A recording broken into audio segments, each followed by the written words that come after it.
Thank you.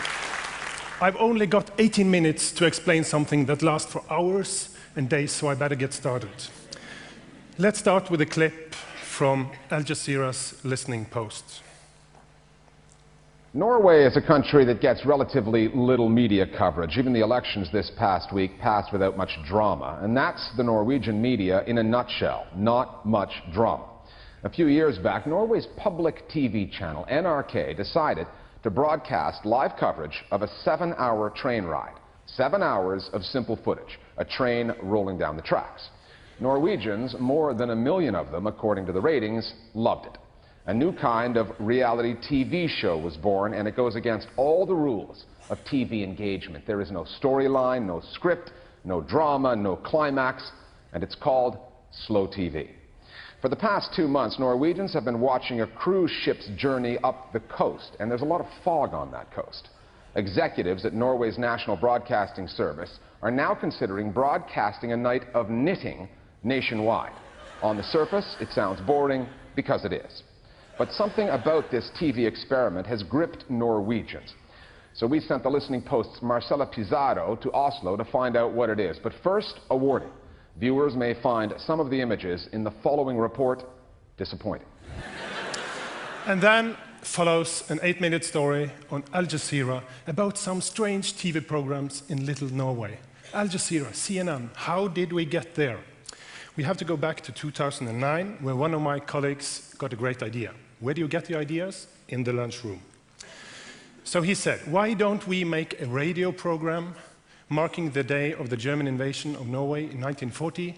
We tell the story at the exact time during the night. Wow, brilliant idea, except this was just a couple of weeks before the invasion day. So we sat in our lunchroom and discussed, what other stories can you tell as they evolve?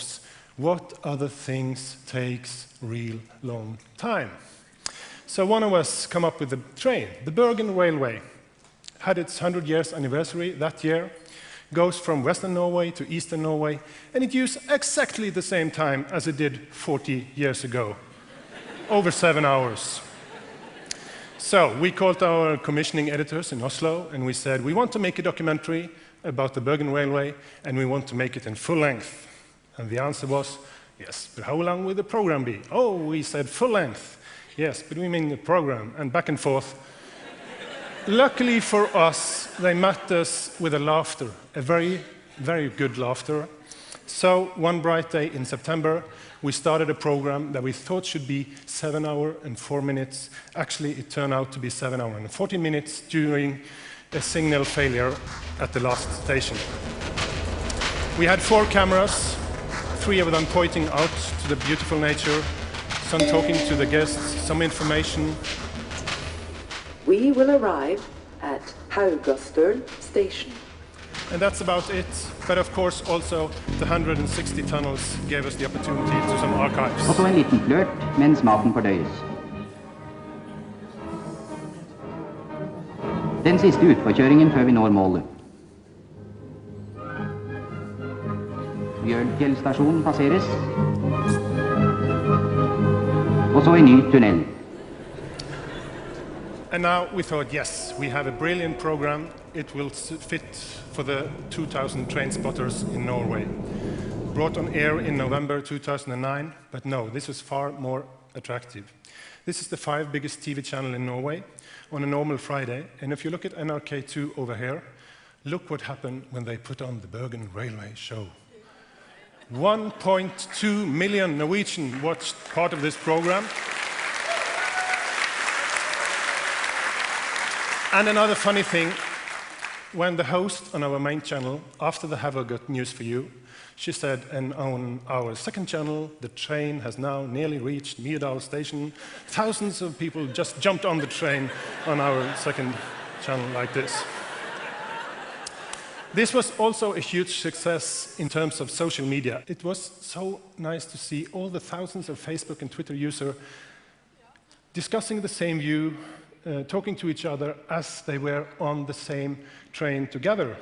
And especially I like this one. It's a 76-year-old man. He's watched all the program, and at the end station, he rises up to pick what he thinks is his luggage, and his head hit the curtain rod. And he realized he's in his own living room.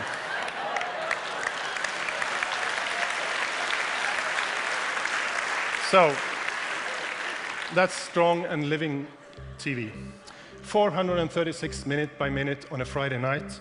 And during that first night, the first Twitter message came, why be a chicken? Why stop at 8,000? Why stop at 436 when you can expand that to 8,040 minute by minute and do the iconic journey in Norway, the coastal ship journey, Hurtigruten from Bergen to Kirkenes, almost 3,000 kilometers covering most of our coast, has a 120-year-old, very interesting history, and take literally part in life and death along the coast.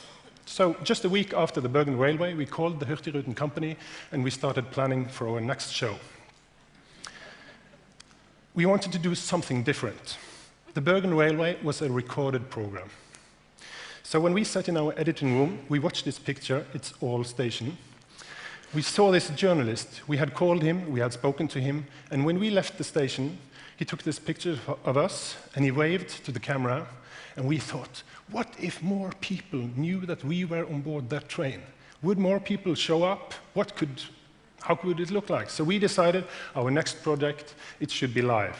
We wanted this picture of us on the fjord and on the screen at the same time. So this is not the first time NRK have been on board a ship. This is back in 1964, when the technical managers had suits and ties, and NRK rolled all its equipment on board a ship, and 200 meters out of the shore, transmitting the signal back, and in the machine room they talk to the machine guy, and on the deck they have splendid entertainment. So being on a ship is not the first time. But 5.5 days in a row and live, we wanted some help, and we asked our viewers out there, what do you want to see? What do you want to see? What do you want us to film? How do you want this to look like? Do you want us to make a website? What do you want on it? And we got some answers from you out there, and it helped us a very lot to build the program. So, in June 2011, 23 of us went on board the Hurtigruten coastal ship, and we put off.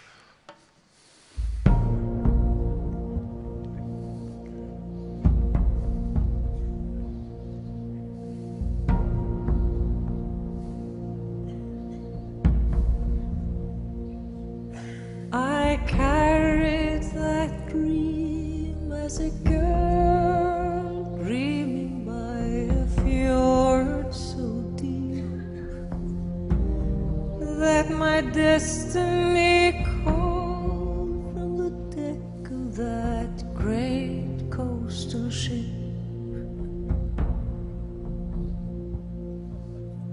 Always at evening when the ship hailed from far out to sea, saying she had snored as I ran to the harbor to see. I have some really strong memories from that week, and it's all about people. This guy, for instance, he's head of research at the university in Tromsø. And I will show you a piece of cloth. This one. It's the other strong memory. It belongs to a guy called Erik Hansen. And it's people like those two who took a firm grip of our program. And together with thousands of others along the route, they made the program what it became. They made all the stories. This is Carl. He's in the 9th grade. It says, I will be a little late for school tomorrow. He was supposed to be on the school at 8 a.m. He came at 9 a.m. and he didn't get a note from his teacher because the teacher had watched the program. How did we do this? Yes, we took a conference room on board the Hurtigruten. We turned it into a complete TV control room. We made it all work, of course. And then we took along 11 cameras. This is one of them. This is my sketch from February. And when you give this sketch to professional people in Norwegian Broadcasting Company, NRK, you get some cool stuff back, and with some very creative solutions. og kjøre det opp og ned. Denne drillen Norges viktigste akkurat nå. Den styrer nemlig høyden på et avansert baukamera I NRKs liveproduksjon, og et av 11 kamera som skaper fantastiske bilder fra MS Nord-Norge. Det 8 tauer som holder dette stabilt. Jeg jobber jo bare med litt spesielle kameraløsninger og sånt, så det jo bare et verktøy du bruker nå I en annen sammenheng. Another camera is this one. It's normally used for sport. It made it possible for us to take close-up picture of people 100 kilometers away, like this one. People called us and asked, how is this man doing? He's doing fine, everything went well. We also could take pictures of people waving at us, people along the route, thousands of them, and they all had a phone in their hand. And when you take a picture of them and they get the message, now we are on TV, Dad, they start waving back. This was waving TV for 5.5 days, and people get so extremely happy when they can send a warm message to their loved ones. It was also a great success on social media. On the last day, we met Her Majesty, the Queen of Norway, and Twitter quite couldn't handle it. And we also, on the web, during this week, we streamed more than 100 years of video to 148 nations. And the websites are still there, and they will be forever, actually, because Hurtigruten was selected to be part of the Norwegian UNESCO list of documents. And it's also in the Guinness Book of Records as the longest documentary ever. So, thank you. But it's a long program. So some watched part of it, like the Prime Minister. Some watched a little bit more. He says, I haven't used my bed for 5 days. And he's 82 years old, and he hardly slept. He keeps watching because something might happen, though it probably won't. This is the number of viewers along the route. You can see the famous Trollfjord, and a day after, all-time high for NRK2. If you see the 4 biggest channels in Norway during June 2011, they will look like this. And as a TV producer, it's a pleasure to put Hurtigruten on top of it, look like this. 3.2 million Norwegians watched part of this program, and we are only 5 million here. Even the passengers on board the Hurtigruten coastal ship, they choose to watch the telly instead of turning 90 degrees and watch out the window. So we were allowed to be part in people's living room with this strange TV program with music, nature, people. And slow TV was now a buzzword, and we started looking for other things we could make slow TV about. So we could either take something long and make it a topic, like with the railway and the Hurtigruten, or we can take a topic and make it long. This is the last project, it's the Peep Show. It's 14 hours of bird watching on a TV screen, actually 87 days on the web. We have made 18 hours of live salmon fishing. It actually took 3 hours before we got the first fish, and that's quite slow. We have made 12 hours of boat ride into the beautiful Telemark Channel, and we have made another train ride with the Northern Railway. And because this we couldn't do live, we did it in 4 seasons just to give the viewer another experience on the way. So, our next project got us some attention outside Norway. This is from the Colbert Report on Comedy Central. I've got my eye on a wildly popular program from Norway called National Firewood Night, which consisted of mostly people in parkas chatting and chopping in the woods, and then 8 hours of a fire burning in a fireplace. It destroyed the other top Norwegian shows like So You Think You Can Watch Paint Dry and The Amazing Glacier Race. And get this, almost 20% of the Norwegian population tuned in. 20%. So, when wood fire and wood chopping can be that interesting, why not knitting? So on our next project, we used more than 8 hours to go live from a sheep to a sweater. And Jimmy Kimmel in the ABC show, he liked that.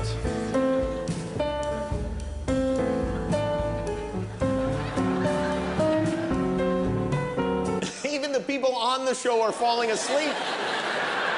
And after all that, the knitters actually failed to break the world record. They did not succeed.